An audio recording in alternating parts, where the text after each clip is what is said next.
আসসালামু আলাইকুম ওরহমতুল্লাহি ওবরাকাতুহ। সুপ্রিয় দর্শক, আল্লাহ রব্বুল আলমিনের অসীম দয়ায় হয়তো আপনারা খুব সুস্থ আছেন।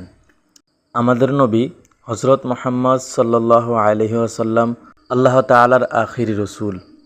তিনি গোটা মানব জাতির জন্য আল্লাহ তাআলার সর্বশেষ দূত।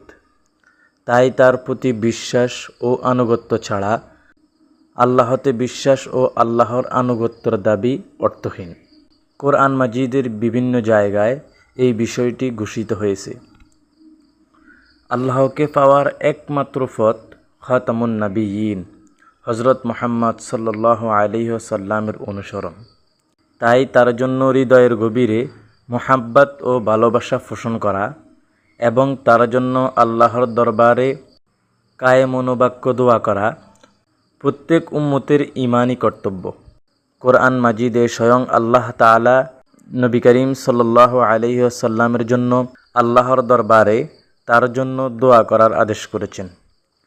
এটা একদিকে যেমন আল্লাহর কাছে তার রসুলের মর্যাদার প্রমাণ, অন্যদিকে মুমিন বান্দার রহমত ও বরকত লাভের অন্যতম উপায়। চলুন আমরা জেনে নেই দুরূদ শরীফের কিছু ফজিলত ও হাদিস সম্পর্কে। হজরত আবদুল্লাহ ইবনে আমর ইবনুল আস রাদিয়াল্লাহু তাআলা আনহু থেকে বর্ণিত, তিনি বলেন, আল্লাহর রসুল সাল্লাল্লাহু আলাইহি সাল্লামকে বলতে শুনিয়াছি, যে আমার উপর একবার দুরূদ পড়বে বিনিময়ে আল্লাহ তাআলা তার উপর 10টি রহমত নাজিল করবেন। সুবহানাল্লাহ। এই হাদিসটি রয়েছে সহিহ মুসলিম শরীফে এবং জামিআয়ে তিরমিজি শরীফের মধ্যে। অন্য হাদিসে এসেছে, হজরত আনাস রাদিয়াল্লাহু তাআলা আনহু বলেন, রসুল করিম সাল্লাল্লাহু আলাইহি ওয়াসাল্লাম ইরশাদ করেছেন, রসুল করিম সাল্লাল্লাহু আলাইহি ওয়াসাল্লাম ইরশাদ করেছেন, যে ব্যক্তি আমার উপর একবার দুরূদ পড়বে আল্লাহ তার উপর 10টি রহমত নাজিল করবেন, তার 10টি গুনাহ ক্ষমা করে দিবেন এবং 10টি দরজা বুলন্দ করে দিবেন। সুবহানাল্লাহ। এই হাদিসটি রয়েছে সুনানে নাসাই এবং মুসনাদে আহমদ এবং মুসান্নাফে ইবনে আবি শায়বা সহ অসংখ্য হাদিসের মধ্যে।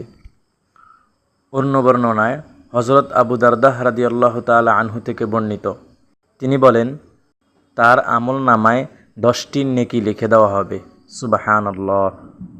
অন্য বর্ণনায় আছে, হজরত আমর ইবনে রাবিআহ রাদিয়াল্লাহু তাআলা আনহু থেকে বর্ণিত, তিনি বলেন, আমি আল্লাহর রসুল সাল্লাল্লাহু আলাইহি ওয়াসাল্লামকে খুতবার মধ্যে বলতে শুনিয়াছি, আমার উপর দুরূদ পাঠকারী যতক্ষণ দুরূদ পড়ে ফেরেশতারা তার জন্য ততক্ষণ দোয়া করতে থাকে।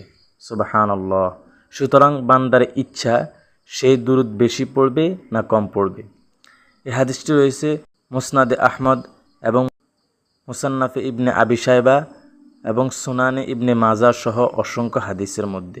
অন্য বর্ণনায় এসেছে, রুয়াউফি ইবনে সাবিত আল আনসারি রাদিয়াল্লাহু তাআলা আনহু থেকে বর্ণিত, তিনি বলেন, আল্লাহর রসুল সাল্লাল্লাহু আলাইহি ওয়াসাল্লাম ইরশাদ করেছেন, যে ব্যক্তি এই দুরূদ পাঠ করবে তার জন্য আমার সুপারিশ অবধারিত হয়ে যাবে। সুবহানাল্লাহ। অন্য বর্ণনায় আছে, হজরত আবদুল্লাহ ইবনে মাসউদ রাদিয়াল্লাহু তাআলা আনহু থেকে বর্ণিত, তিনি বলেন, আল্লাহর রসুল সাল্লাল্লাহু আলাইহি ওয়াসাল্লাম ইরশাদ করেছেন, কিয়ামতের দিন ওই ব্যক্তি আমার সবচেয়ে নিকটবর্তী হবে যে আমার উপর সবচেয়ে বেশি দুরূদ পড়েছে। সুবহানাল্লাহ। হজরত উবাই ইবনে কাব রাদিয়াল্লাহু তাআলা আনহু থেকে বর্ণিত, একবার আল্লাহর রসুল সাল্লাল্লাহু আলাইহি ওয়াসাল্লাম জিকিরের খুব তাকিদ করলেন। আমি আরজ করলাম, ইয়া রাসূলুল্লাহ, আমি আপনার প্রতি বেশি বেশি দুরূদ পাঠ করে থাকি। আমি আমার দোয়ার 1 ভাগ আপনার জন্য নির্ধারিত করব। তিনি বললেন, তোমার যে পরিমাণ ইচ্ছা। আমি বললাম, 4 ভাগের 1 ভাগ। তিনি বললেন, তোমার যতটুকু ইচ্ছা, তবে বেশি করলে আরও ভালো। আমি আবার বললাম, তাহলে অর্ধেক। তিনি বললেন, তোমার যতটুকু ইচ্ছা, তবে বেশি করলে আরও ভালো। আমি বললাম, তাহলে 3 ভাগের 2 ভাগ। তিনি বললেন, তোমার যতটুকু ইচ্ছা, তবে বেশি করলে আরও ভালো। তাহলে কি আমার দোয়ার পুরোটাই আপনার প্রতি দুরূদ হবে? তিনি বললেন, তাহলে তো আরও ভালো। যদি তুমি তোমার পুরোটা সময় আমার জন্য দুরূদ পাঠ করো, তোমার মাকসুদ হাসিল হবে এবং তোমার সমস্ত গুনাহ ক্ষমা করে দেওয়া হবে। সুবহানাল্লাহ। হযরত ওমর ইবনুল খাত্তাব রাদিয়াল্লাহু তাআলা আনহু থেকে বর্ণিত, তিনি বলেন, যেই পর্যন্ত তুমি তোমার নবী সাল্লাল্লাহু আলাইহি ওয়াসাল্লামের উপর দুরূদ না পড়বে, ততক্ষণ দোয়া আসমানে যাবে না, আসমান জমিনের মাঝেই থেমে থাকবে। আল্লাহ রব্বুল আলামিন আমাদের সকলকে অধিক পরিমাণে দুরূদ পাঠ করার তৌফিক দান করুন। আমিন।